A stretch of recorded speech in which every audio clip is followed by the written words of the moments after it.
So that's a real thing. So really and truly, you could have someone come into that market or any other market and have little to no experience, but yet they have such a social media savvy, or they have just an exposure to it as opposed to the 45, 55-year-old person who's been doing it for 20, 30 years, and they're seeing a decline, but yet this youngster is seeing such an increase in business. Absolutely. I can give you a perfect example right now. Let's say I open up a roofing company tomorrow. I have to have money because I have to look nice, right? To do this. But let's say I open a roofing company tomorrow, and I only want to deal with your top 1%.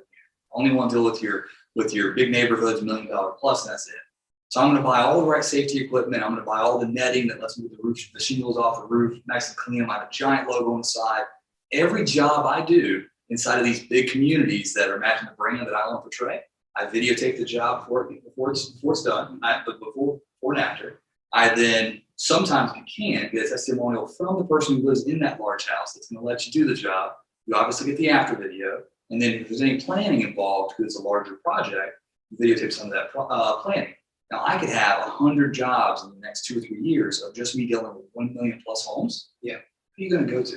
You're going to go to the guy who has nothing on social media. He says he does big homes, or the person who actually has 100 jobs before and after, video testimonials, everything on their platforms.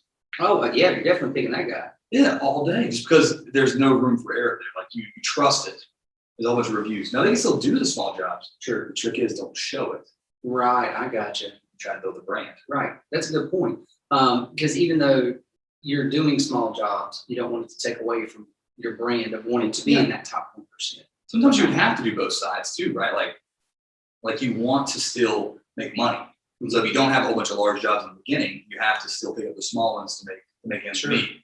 But make sure the only things you show are what you want your brand to actually capitalize on. That makes sense. It's hard to erase, right? If I have a whole bunch of content on social media, Instagram, YouTube, Facebook, whatever, I have to go backwards and like filter out all that and delete things to make it look congruent if I didn't do it in the beginning.